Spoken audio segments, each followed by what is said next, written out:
वंदे मातरम। धन्यवाद।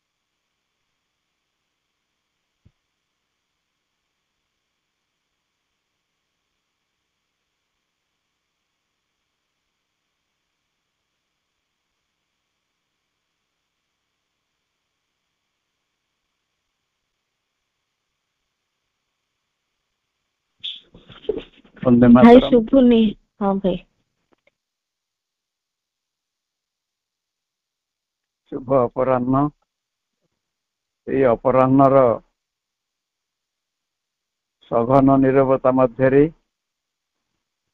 माँ को एवं प्रभु को कृतज्ञता भरा शतकोटि प्रणाम एवं उपस्थित दिव्य जीवन अभिक्षु प्रिय आत्मार साथी मानक अंतरर श्रद्धा शुभेच्छा और नमस्कार।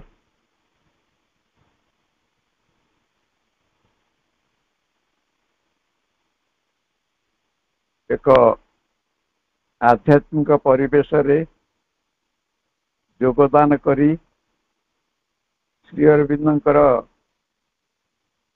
कविता आलोचना करिबार सौभाग्य अर्जन करिथिबारु मु उद्योक्ता बंधु को धन्यवाद जनाऊछि एवं माँ का पाखरे कृतज्ञता प्रकाश करुछि।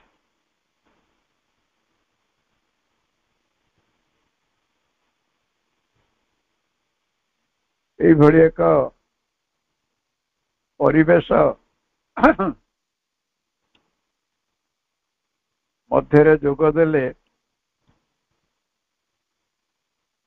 सत्ता स्थिर हो जाए, मन शांत हो जाए एवं शरीर रे गोटे अपूर्व स्पंदन जागृत हुए।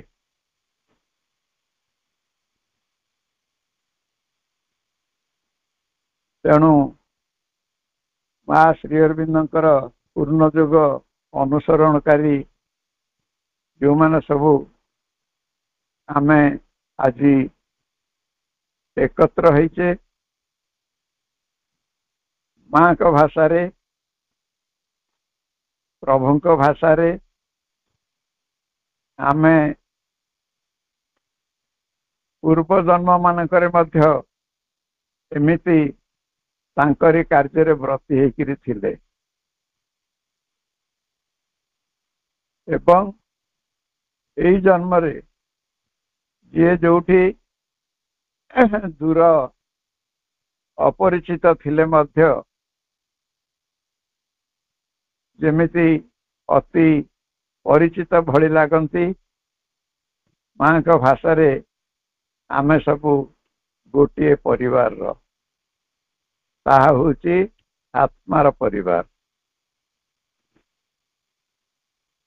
आमे सबू गोटे मार संतान, आमे सबू आत्मारे एक शरीर मन और प्राण रे होई थाउ पछे आमे अनेक। से आत्मिक संपर्क जोड़ी आमर आध्यात्मिक यात्रा चली एवं लक्ष्य पथरे समस्ते गुणा अधिके माँ का कृपा को आश्रय करी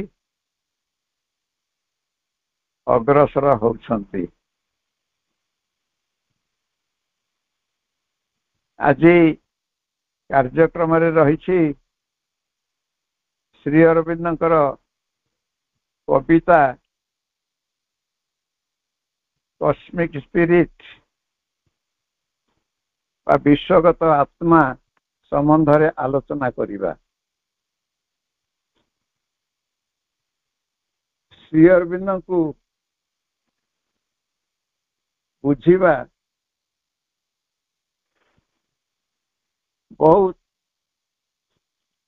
आयस साध्य कहीं ना श्री अरविंद अन्य मानक भली एई पृथ्वी पृष्ठ रे जन्म ग्रहण करथिले मध्य ଅନ୍ୟମାନଙ୍କ ଠାରୁ ସେ ଏକ ସମ୍ପୂର୍ଣ୍ଣ ଭିନ୍ନ ଧରଣର ମଣିଷ। ତୁମେ ତ ଦେବତା ନୁହଁ, ସ୍ୱର୍ଗପୁର ନୁହେଁ ତୁମ ବାସ,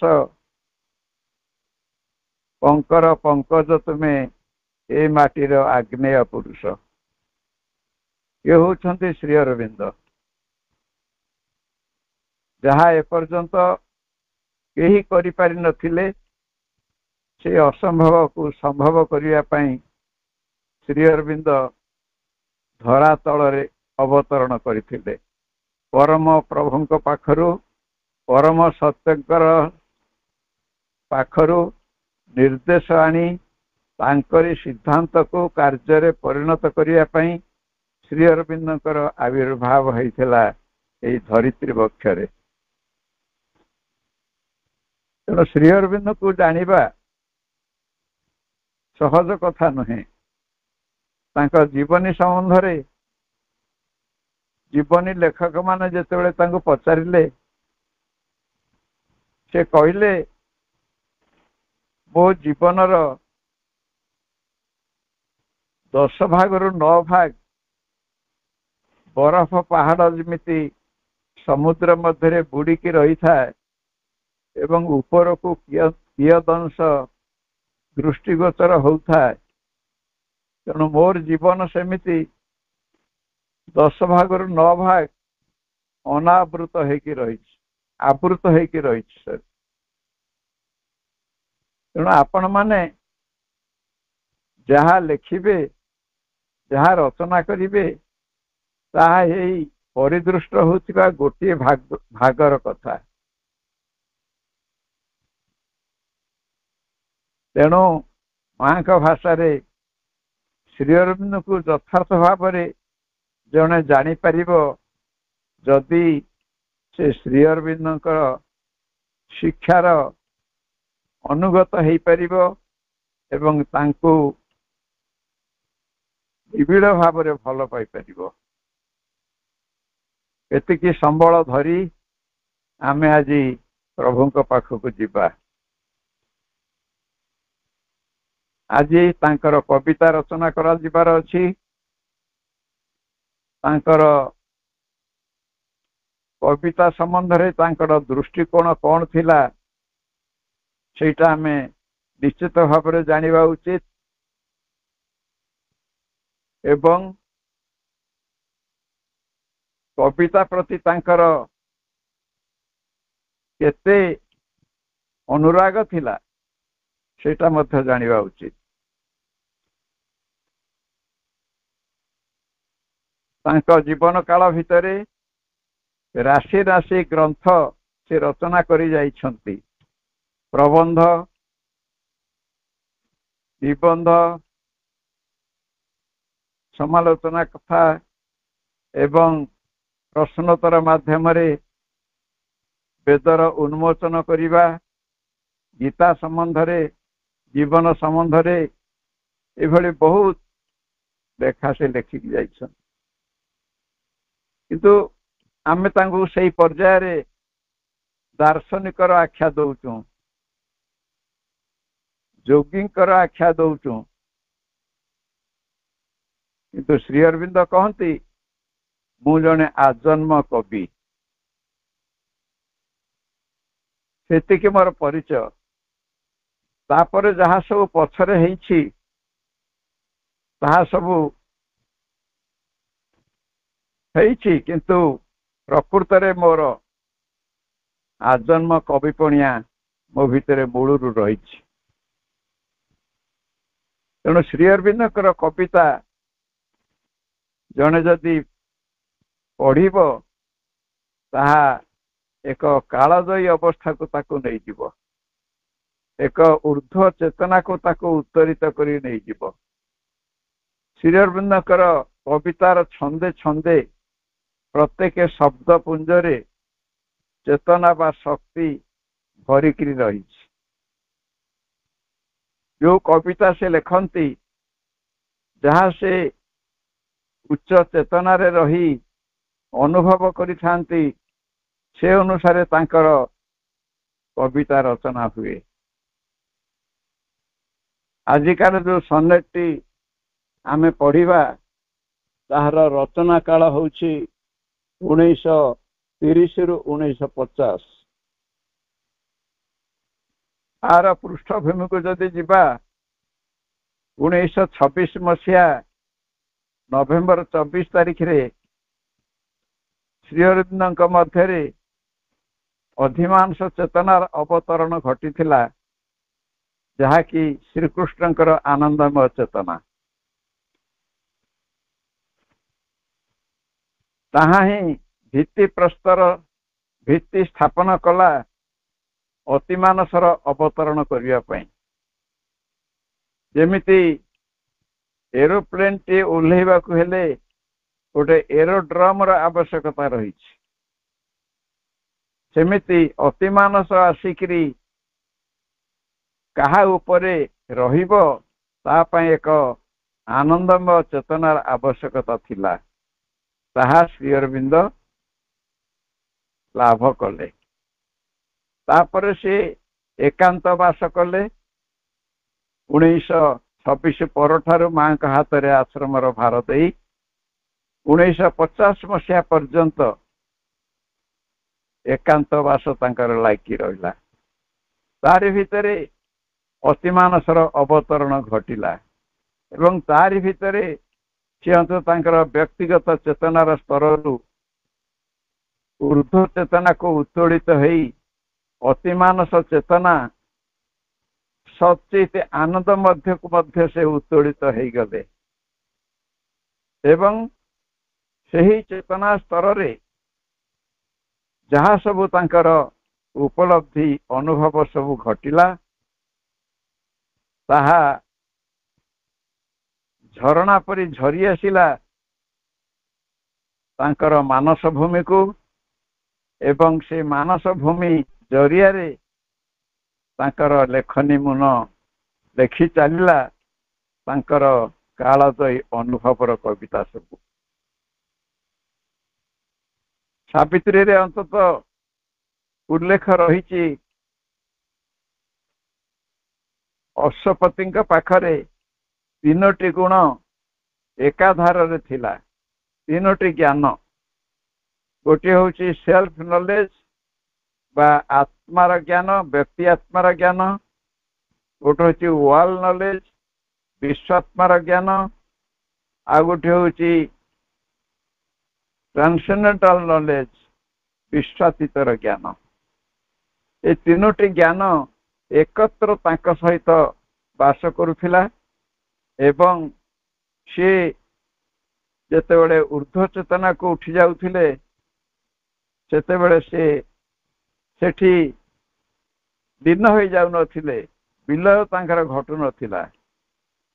से सेठी थाइकिरी अनुभव करुथिले एवं से अनुभव को निम्न भूमि को आहरण करुथिले। तेणु आमे एई कविता रे सेई चेतनार झलक पाइबा। एबे आसंतु देखिबा ऋषि कविंकर कविता संबंध रे कौन मंतव्य।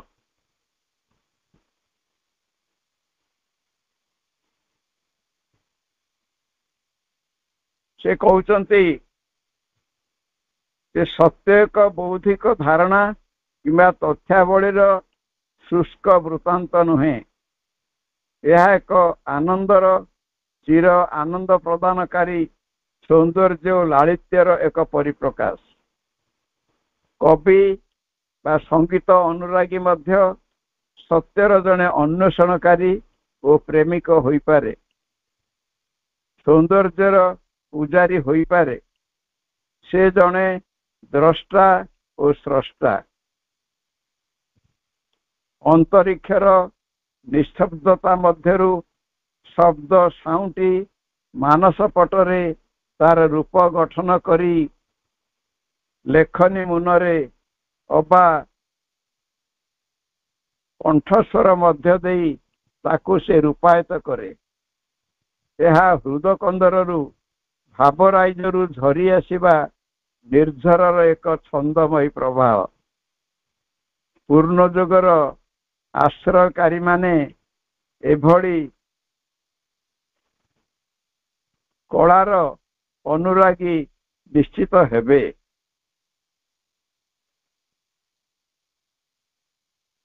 ଶ୍ରୀ ଅରବିନ୍ଦଙ୍କର କବିତା ଆଉ ଗୋଟେ ଜାଗାରେ କହିଛନ୍ତି,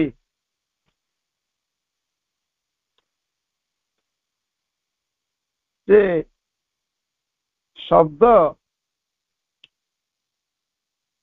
ଶବ୍ଦଟି ଉଚ୍ଚାରିତ ହୁଏ, ମହାନ ଆଲୋକ ଦୃଷ୍ଟିଗୋଚର ହୁଏ, ମୁହୂର୍ତ୍ତଟିରେ ସେ ଶବ୍ଦଟି ଦେଖାଯାଏ ଏବଂ ତାକୁ ପ୍ରକାଶ କରିବା ପାଇଁ ଯୁଗ ଯୁଗ ଶ୍ରମ ସ୍ୱୀକାର କରିବାକୁ ପଡେ। ଏହା ହେଉଛି ସାବିତ୍ରୀର ବକ୍ତବ୍ୟ। ତେଣୁ ଶ୍ରୀ ଅରବିନ୍ଦ ଶବ୍ଦର ପଶ୍ଚାତରେ ଥିବା ଆତ୍ମଦୃଷ୍ଟିର ଭାବ ନେଇ ତାଙ୍କର ସମସ୍ତ କବିତାକୁ ସେ ରଚନା କରିଛନ୍ତି ଏବଂ ତାଙ୍କ କବିତାରେ ଆମେ ତିନୋଟି କଥା ଦେଖିବା।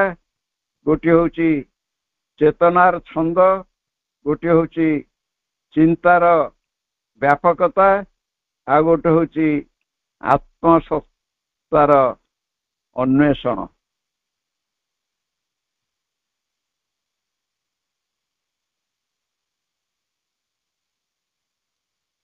ତାଙ୍କର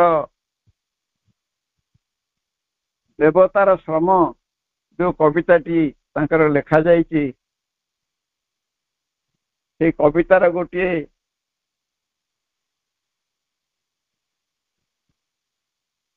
ପଦରୁ ଅନ୍ତତଃ ଆମେ ଜାଣିପାରିବା ସେ ତାଙ୍କର ଏଇ ପୃଥିବୀର ଉତ୍ତୋଳନ ପାଇଁ ଏବଂ ଏ ପୃଥିବୀରେ ଦିବ୍ୟ ଜୀବନ ପ୍ରତିଷ୍ଠା ପାଇଁ ସେ କେତେ ପରିଶ୍ରମ କରିଛନ୍ତି। এই পদটি ହେଉଛି, ଗହନ ଗଭୀରେ କାଳ କାଳ ଧରି ଆସିଛି ମୁଁ ଖୋଜି ଖୋଜି, ଚାଲି ଆସିଛି ମୁଁ ବିଭୀଷିକା ଭେଦି କର୍ଦ୍ଦମ କଳୁଷର, ରଚିବା ପାଇଁ କି ସ୍ୱର୍ଣ୍ଣ ନଦୀର ସଙ୍ଗୀତ ପାଇଁ ସେଜ, ତୋଳିବା ପାଇଁ କି ମୃତ୍ୟୁ ବିଜୟୀ ବହ୍ନିର ଲାଗି ଘର। ଜଡର ରାତ୍ରେ କରିଛି ଶ୍ରମ ପାଇଛି ଯନ୍ତ୍ରଣା ଘୋର, ତୋଳି ଦେବା ପାଇଁ ମଣିଷ ହାତରେ ଅଗ୍ନିର ଉପହାର, ମାତର ମିଳିଛି ନରକ ଈର୍ଷା ବିଦ୍ୱେଷ ମଣିଷର, ସୃଷ୍ଟିର ପ୍ରାରମ୍ଭ ଲଲାଟେ ମୋର ଏତକ ପୁରସ୍କାର। ଏକଥା ଶ୍ରୀ ଅରବିନ୍ଦ ତାଙ୍କ ଦେବତାର ଶ୍ରମରେ କହିଛନ୍ତି। କେହି ତାଙ୍କୁ ବୁଝିପାରି ନାହାନ୍ତି, କିନ୍ତୁ ସେ ଅବତାର ହେଇକରି ଆସିଥିଲେ ପୃଥିବୀକୁ, ମାଙ୍କ ସହିତ ଯୁଗ୍ମ ଭାବରେ କାର୍ଯ୍ୟ କରିଥିଲେ, ତାଙ୍କର କାର୍ଯ୍ୟ ସେ ସମାପନ କରି ଯାଇଛନ୍ତି। କିଏ ନିନ୍ଦା ତାଙ୍କୁ କଲା, ପ୍ରଶଂସା କଲା, ସେଥିରେ ତାଙ୍କର ଯାଏ ଆସେ ନାହିଁ।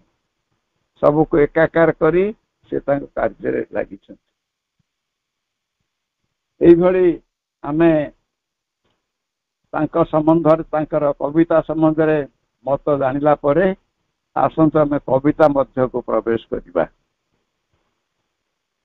The cosmic spirit, I am a single self, all nature feels.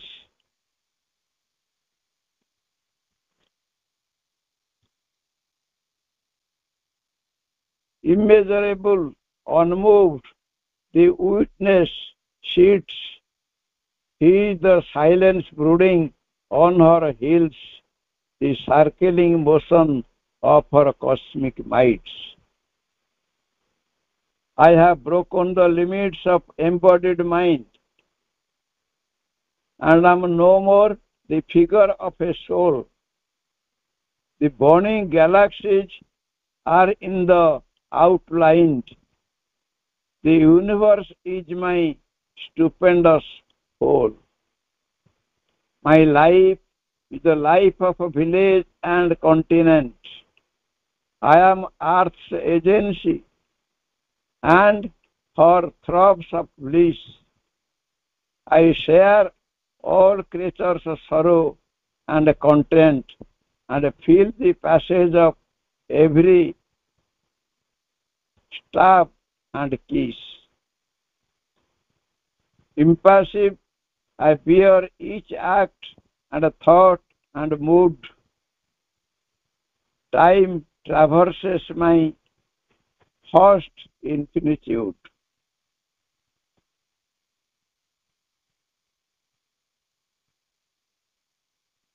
प्रथम पद प्रथम स्टांजा कवितार कस्मिक स्पिरिट विश्वातीत आत्मा सृष्टिर प्रारंभ रे सृष्टिर ऊर्ध्वरे एकक भावरे परम सत्य निवास करुथिले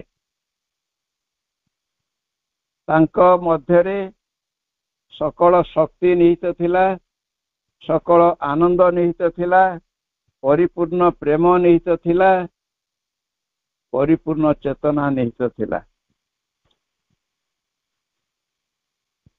से जेतेबेले कौनसी एक समय रे चाहिले अनेक हवा पई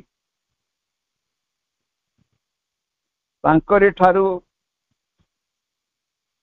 महाप्रकृति धारिणी दिव्य शक्ति परमा जननी तांको ठारू बाहरी सृष्टि सर्जना करी करी चलिले तांकर आदेश मते एवं से प्रत्येक सृष्टि मध्यरे से अवस्थान कले एवं तार से स्थितिर सकल किछि उपभोग कले यहाँ हेला सृष्टि सर्जनार रहस्य एवं समग्र सृष्टि तांकर एक विस्तारित रूप तेणु एठी प्रथम स्टांजारे से कथा से कहउछंती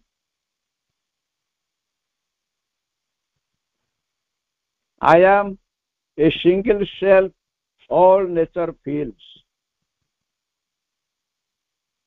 मु होची सेही अद्वय आत्मा जे कि सृष्टिर ऊर्ध्व स्तर रे रहिछि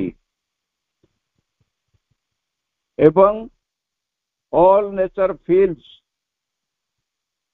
ता मध्यरे समग्र विश्व प्रकृति पूर्ण भावरे परिपूर्ण है कि ता मध्यरे रहिछि एवं यही जो स्थिति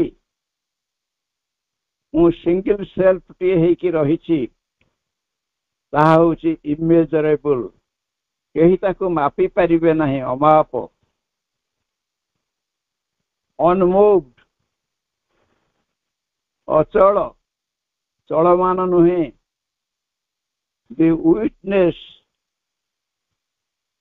स्टार्स साक्षी भावरे महान साक्षी भावरे सीट्स से अवस्थान करुछि सृष्टिर पूर्व अवस्था परम सत्य परम ब्रह्म एई भली भावरे अवस्थान करिसंती साक्षी पुरुष भावरे तांकर समग्र विश्वर शक्ति को वहन करी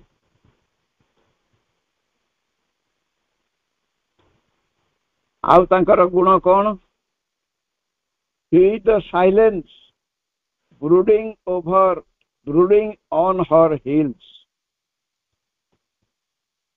जेतेबेले प्रकृति अंततः सृष्टि सर्जना कले हर हिल्स से महाप्रकृतिर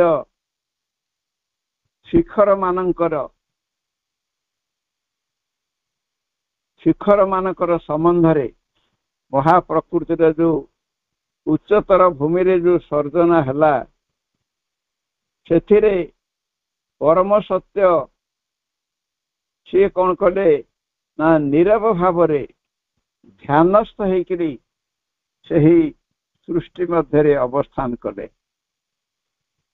ଏବଂ ସେ ନିରବତା ଏବଂ ଧ୍ୟାନस्ଥ ଅବସ୍ଥାରେ ସେ ପ୍ରତ୍ୟେକ ରୂପକଳ୍ପ ଭିତରେ ସୃଜନ ହୋଇଥିବା ପ୍ରକୃତି ମାତାର ସ୍ଥିତିକୁ ଉପଭୋଗ କଲେ। He is the silence brooding on her hills, the circling motion of her cosmic might। ଏ ପ୍ରକୃତି ମାତାଙ୍କର जो विश्वगत विशाल सामर्थ्य थिला, कस्मिक माइट्स, विशाल शक्तिमान तांक मध्यरे वास करुथिले। प्रकृति मातांक मध्यरे तांकर एक वर्तुलाकृति चक्रवत गति थिला। चक्रवत से घुरुथिले, जहा फलरे प्रकृति स्थितिशीला होइकि नथिले, गतिशीला होइकि थिले एवं तांक द्वारा युग परिवर्तन होउथिला, कालर परिवर्तन होउथिला। महाकाल पक्षरे नाना प्रकार गुणर परिवर्तन होउथिला इत्यादि इत्यादि। तेणु एई भली भाबरे गोटे वृत्ताकार से अंततः गमन करुथिले। तांक मध्यरे सेही सिंगल सेल्फ जे कि अद्वय आत्मा परम सत्ता से विराजमान करुथिले। तेणु यह हଉଛି एक विश्वातीत अवस्था। तापरे सृष्टि आरंभ होला एवं विश्व सर्जित होला। ता पर स्टंजारे प्रभु कहउचंती से वर्तमान प्रत्येक चेतना सहित एकाकार हो जाइछंती, विश्वातीत चेतना सहित एकाकार होइछंती। तार अनुभव मध्य से व्यक्त करुछंती। विश्वगत चेतना सहित से एकाकार हो जाइछंती, तार अनुभव मध्य से वर्णना करुछंती। ताहा होछि द्वितीय स्टंजार वर्णना। सेथिरे कहा जाइछि, I have broken the limits of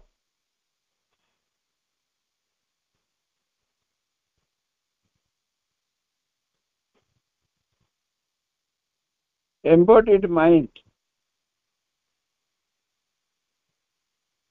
जो वर्तमान ए विश्व भितरे जो विश्व मन ता भितरे ताकू धारण करके रखी, तार सीमा को मु पूरा पूरी भांगी देइछि। I have broken the limits. से जो मन ता भितरे रहिछि, से मनर सीमा को मु भांगी देइछि। अर्थात मु समग्र विश्वमय हो जाइछि। And I am no more the figure or a soul. मु वर्तमान गोटे आकार विशिष्ट नुह किंबा गोटे व्यक्ति आत्मा नुह। मु वर्तमान विश्वर आत्मा पलटि एवं मु वर्तमान विश्वमय रूप को ग्रहण करछि। मोर होछि विश्व रूप। अर्जुन को जेतेबेले भगवान श्री कृष्ण विश्व रूप देखैले, अर्जुन स्तब्ध हो गले। तेणु श्री अरविंद वर्तमान से विश्व रूपर कथा एठी कहउचंती, जोठी के पूरा पूरी समग्र सीमा भांगी जाइछि एवं सृष्टि विस्तारित हो जाइछि। गोटे रूप नाही कि गोटे व्यक्तिगत आत्मा मध्य नाही, सबू से हो जाइछंती। And I am no more the figure of soul. गोटे आत्मार मु एक रूप नुह। The burning galaxies are in me outlined। सुंदर वर्णना। जो गैलेक्सी नक्षत्र मंडल, निहारिका मंडल आकाश रे आमे देखुचु, बहु लक्ष लक्ष किलोमीटर दूर से अवस्थान करुछंती एवं उज्ज्वलमान बर्निंग सबले उज्ज्वलमान होकर अछंती सेही निहारिका मंडल होची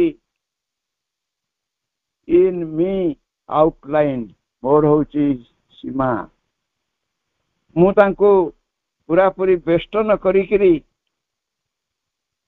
मु तांको से मते मु बेष्टन करिकरी रहिची सेठी मु होची सेही निहारिका मंडल जे कि मो भीतर अछंती आर इन मी एवं मते बेष्टन करी समग्र निहारिका मंडल महाकाश भितरे मो भीतर अछंती The universe is my stupendous whole समग्र विश्व मो वर्तमान से होउची से समग्र विश्व my stupendous whole और प्रकांड सामग्रिकता एई भली भाबरे से वर्तमान द्वितीय स्कंधरे से विश्वगत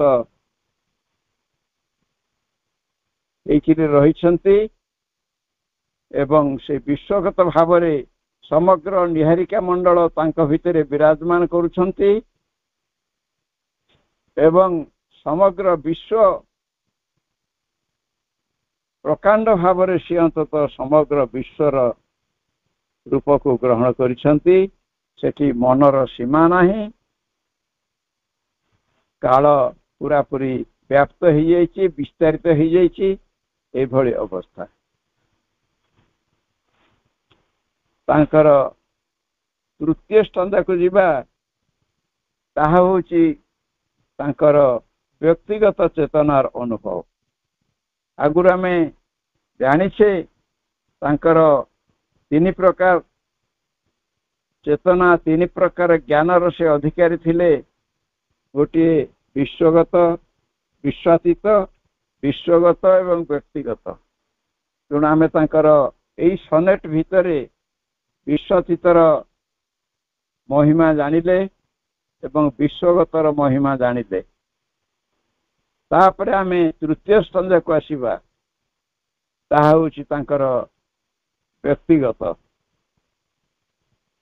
My life is the life of a village and a continent एई पृथ्वी रे जतबेले से जन्म ग्रहण कले तांकर जो जीवन धारण कले प्राण शक्ति तांका भितरे ओल्हे आसिला एवं से जीवन धारण कले से कहते मोर जो जीवन मु कटेली एई धरा पृष्ठरे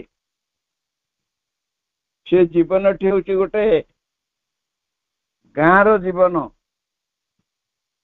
गोटे महादेशर जीवन गाँर जीवन भावरे मुहंत गाँवली भावरे गाँव मुहंत जन्म लाभ करिछि बा जीवन काटिछि एवं महादेश रे मध्य कॉन्टिनेंट रे मध्य मो जीवन काटिछि आई एम अर्थ एगोनी मो एई पृथ्वी रे जो जंत्रणा रहिछि जो दुख रहिछि जो आनंद रहिछि सब होची मो आई एम अर्थ एगोनी मो होची पृथ्वीर जंत्रणा बा पीड़ा एंड हर थ्रब्स ऑफ ब्लिस एवं से जो आनंदर स्पंदन ता भितरे रहिछि पृथ्वी भितरे मु होछि सेही पृथ्वीर आनंदमय स्पंदन आई शेयर ऑल क्रिएचर्स सरो एंड कंटेंट प्रत्येक प्राणी एई पृथ्वी रे जो माने जन्म लाभ करिसंती मु सेमानकर सरो एंड कंटेंट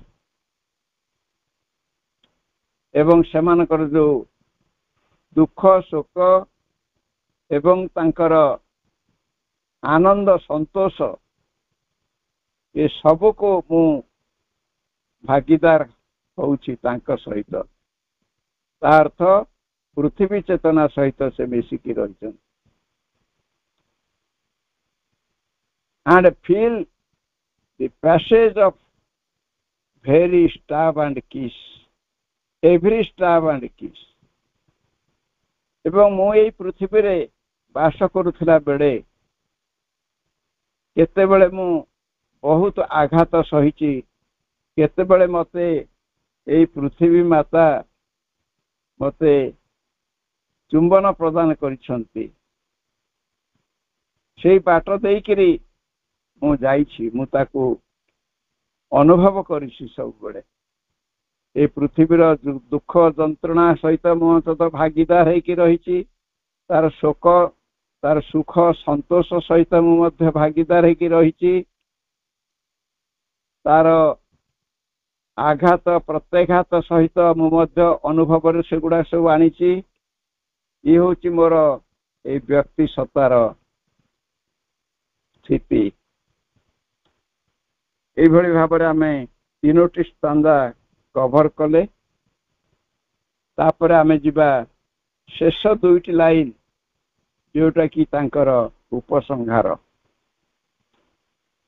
ଶେଷ ଦୁଇଟି ଲାଇନରେ ସେ କହୁଛନ୍ତି, impassive I bear each act and thought and mood। impassive ମାନେ ଅବିଚଳିତ, ସ୍ଥିର।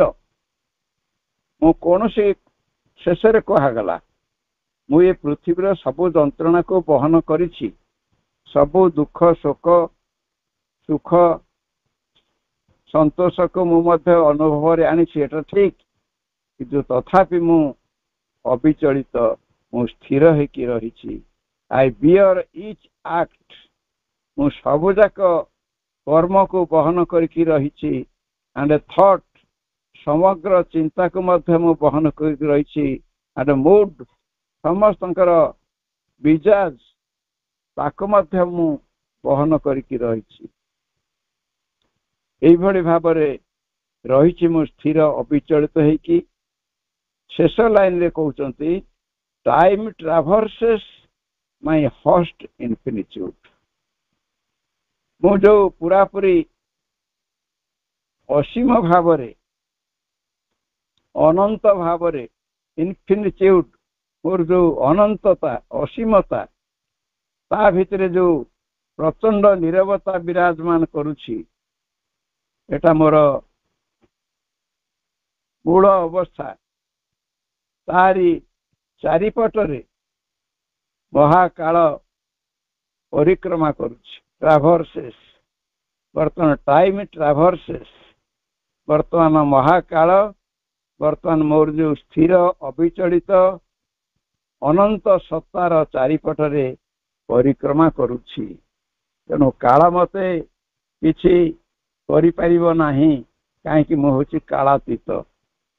ପ୍ରକୃତି ଦ୍ୱାରା ସୃଷ୍ଟ ହେଇଥିବା ଏଇ କାଳ ସିଏ ଅନ୍ତତଃ ଗତିଶୀଳ ହେଇକିରି ରୂପ ପରେ ରୂପ କରି ଚାଲିଛି, ସମଗ୍ର ସୃଷ୍ଟିକୁ ରଚନା କରି କରି ଚାଲିଛି। ମୁଁ ଏ ସବୁ କିଛି ଅନୁଭବ କଲା ପରେ ମଧ୍ୟ ମୁଁ ସ୍ଥିର ଅସୀମ ଅନନ୍ତ ହେଇକି ରହିଛି, ପରମ ନୀରବତା ମଧ୍ୟରେ ବାସ କରୁଛି। ଏବଂ ମୋ ଚତୁର୍ଦିଗରେ ଚାରି ପାଖରେ ସେଇ କାଳ ପରିକ୍ରମା କରୁଛି ମତେ। এইଭଳି ଭାବରେ ଏ କବିତାଟିରେ ଆମେ ପାଠ କଲେ ଏବଂ ତାଙ୍କର ଚେତନାଗତ ଅନୁଭବର କଥା ଆମେ ଜାଣିବାକୁ ପାଇଲେ। ଏବଂ ସେଇ ଚେତନାର ଭୂମିରେ ରହିକରି ଯାହା ସବୁ ଅନୁଭବ କରିଥିଲେ ତାହାକୁ ଲେଖନୀ ମୁନରେ ସେ ଅନ୍ତତଃ ଲିପିବଦ୍ଧ କରିଛନ୍ତି। ତେଣୁ ଆମର ବହୁତ ସୌଭାଗ୍ୟ ଏବଂ ଆମେ ତାକୁ এইଭଳି ଭାବରେ ମେଳ ହେଇକିରି ଆମର ସ୍ୱଳ୍ପ ଜ୍ଞାନ ମଧ୍ୟରେ ତାକୁ ଆଲୋଚନା ପର୍ଯ୍ୟାୟକୁ ଆଣୁଛୁ ଏବଂ ଆମେ ତାର ଏତିକି ମର୍ମ ବୁଝିବା ପାଇଁ ସକ୍ଷମ ହେଇଛୁ। ତେଣୁ ଶ୍ରୀ ଅରବିନ୍ଦଙ୍କର କବିତା, ତାଙ୍କର ଯୋଉ ଅନୁଭବ ସିଦ୍ଧ କବିତା, ସେ ଅନୁଭୂତି ଭିତରକୁ ଆମେ ଯାଇପାରିବା ନାହିଁ, ଏପର୍ଯ୍ୟନ୍ତ ସକ୍ଷମ ହେଇନୁ। ना आम विश्वातीत अनुभूति पाइचु ना आमर विश्वगत अनुभूति हेइची ना आमर व्यक्तिगत आत्मार अनुभूति हेइची किछि हेई नाही। आमे केवल प्रकृति भितर सीमाबद्ध जीवन टी बंचीचु मनटी धरीचु एवं मां को आश्रय करी बंचीचु। तेणु श्री अरविंद कविता को बुझा हेले मनर ज्ञान भितर ताकू धरवा हेले आमको बारंबार बारंबार ताकू पढ़ा पड़ो एवं तांकर प्रत्येक शब्दर पश्चात जो शक्ति और चेतना अवस्थान करुची ताकू आमको अनुभव भीतर को आने को पड़ो। तापरे आमे अंतत एकाग्र भाव स्थिर भाव अंतत एकाग्र रहीकि अंतत सही जहा ता भितर आमे आहरण कले ताकू आम चिंता भितर को आनिबा एवं ताकू आम कल्पनार नेत्र रे आमे ताकू देखिबा को चेष्टा करिबा। श्री अरविंद कविता आमको पूर्णयोग पथरे अग्रसर करे नब। आमे जते ध्यान धारणा इत्यादि न करि पारुथिले मध्य किंतु श्री अरविंदकर कविता माध्यम रे आमे अंतत तांकर पूर्ण योग को हासिल करि परिबा। श्री अरविंदकर कवितार गोटे गोटे शब्द गोटे गोटे खंड वाक्य को लेकर आमे अंतत ध्यान करि परिबा ता उपरे अभिनिविष्ट होई परिबा। श्री अरविंदकर कविता होची मंत्रमयी तांकर महाकाव्य सावित्री होची मंत्रमयी कविता ताको लेकर मध्य जोग करा जाय पारे चेतनार विस्तरण करा जाय पारे। तेणु एई भली भाबरे आमे अंतत बहु श्री अरविंदकर कविता एवं तांकर रचनावली तांकर सावित्री जदि आमे एकाग्र चित्तरे पाठ करिबा ताहले माँ कहउचंती तुम चेतनार उन्मीलन घटिबो एवं तुमे तुमर चैत्य सत्ता को प्राप्त हो पारिबो।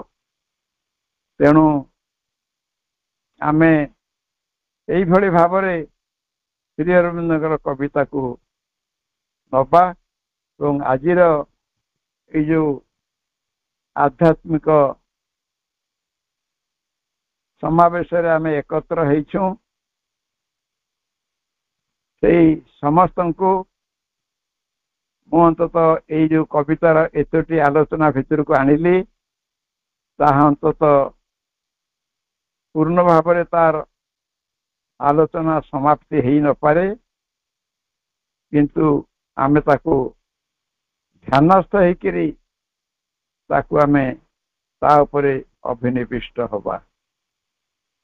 वर्तमान यही कार्यक्रम को कविता पठन एवं आलोचना कार्यक्रम को श्रद्धार सहित माँ का पाखरे मु निवेदन करुछि एवं माँ को अशेष अशेष कृतज्ञता जनाउछि एवं मते एमती एक सुजोग देइछन्ति एवं आमर उद्योक्ता बंधु मान को जो माने समस्ते कार्य परिचालना करुछन्ति कार्य क्षेत्र रे ए कार्यक्रम रे अंशग्रहण करिछन्ति समस्तक पाखरे मु कृतज्ञता प्रकाश करुछि।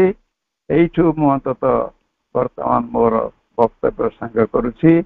वंदे मातरम।